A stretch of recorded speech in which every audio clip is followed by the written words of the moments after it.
Some houses are not haunted by ghosts. They are haunted by memories that refuse to die. The village of Rudrapur stopped breathing after sunset, not metaphorically, literally, as if the air itself refused to move. No birds returned to their nests. No dogs barked.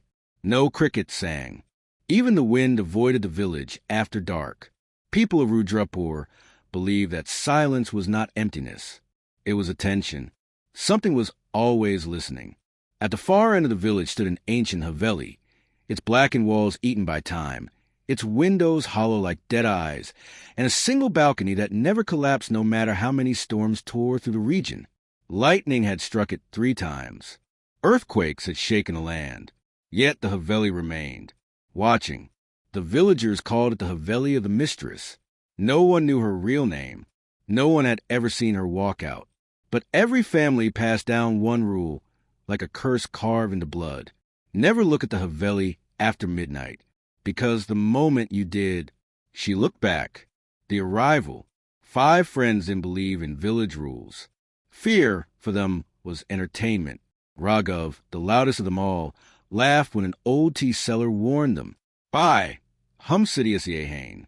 Atmavatma surf kahani hodi hai. With him were Samir, the sarcastic skeptic, Kanal, the silent observer, Pooja, curious and logical, and Anjali, the one who pretended bravery but feared the dark the most. They were college students on a road trip, music blasting, jokes flying, windows open, until the engine died, right outside Rudrapur. The headlights flickered and went out. Phone signals vanished. Battery drained. The road behind them disappeared into darkness. And ahead, through thick fog, stood the Haveli. Anjali whispered, Guys, wo jagadeki hai. No one answered immediately, because all 5 of them felt it at the same time. The feeling of being expected.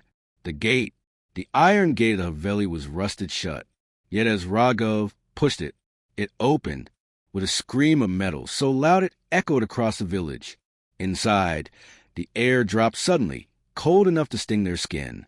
The moment they stepped forward, oil lamps ignited one by one, not with fire, but with blue flame.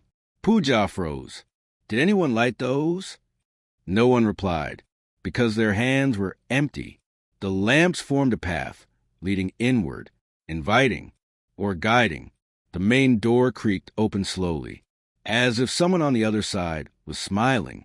They stepped in, and the door slammed shut behind them.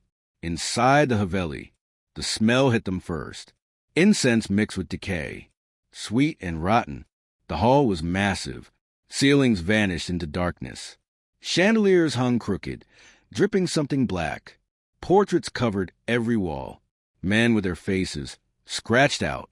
Women with eyes burned black. Children with mouths sewn shut. Kanal swallowed hard. Yet paintings, jishi any destroy kyanki? Before anyone could answer, a soft sound echoed. Footsteps. From upstairs. The staircase stood at the center. And at the top, a woman appeared, draped in white. Her veil covered half her face. Her feet hovered inches above the floor. Welcome, she said. Her voice didn't travel through the air. It appeared inside their heads. I am the mistress of this Haveli. Samir took a step back. His body froze. Muscles locked. Eyes wide. The woman smiled. Her teeth were dark red. No one leaves before dawn. The lamps went out. The night begins. Darkness swallowed everything. Then whispers from walls, from ceilings, from beneath the floor. Names were called, in voices they recognized. Kanal heard his mother crying. Anjali heard her younger sister begging. Pooja felt someone breathing behind her. She turned. No one there. But the mirror on the wall reflected a woman standing inches from her face, mouth stretched impossibly wide. Pooja screamed. The mirror cracked. Blood seeped from a glass. The house feeds. The Haveli was alive. Floors pulsed. Walls bled. Doors appeared where there were none before. Samir tried to run. The corridor stretched endlessly. Hands burst from the walls and grabbed his arms. He was pulled inside the brick. His scream cut off suddenly. Silence returned. Raghav ran upstairs. He found a locked room. Inside, chains, burn marks, and a diary. The diary belonged to her. The mistress. She was once human. A bride brought to this Haveli decades ago. Young, beautiful, sold into marriage to a wealthy landlord. He was cruel, obsessed with power. When crops failed and disease spread, villagers blamed her beauty. They called her a witch. Her husband believed them, locked her in this very room, covered the door with incense, and burned her alive. As she screamed, the Haveli listened. It absorbed her pain, her rage, her promise. I will never leave. The revelation. Midnight struck. The mistress appeared again. Her veil lifted. Burned skin. Hollow eyes. Cracks filled with blood. I keep what is mine, she said. Kunal was dragged on the floor. Anjali was found hanging upside down, hair brushing the ground, smiling at Raghav. Pooja begged. I didn't laugh. I believed. The mistress touched her forehead. Memories flooded Pooja's mind. Pain, fire, screams. Pooja collapsed. Silent, Raghav stood alone. You mocked fear, the mistress whispered. Now fear will remember you.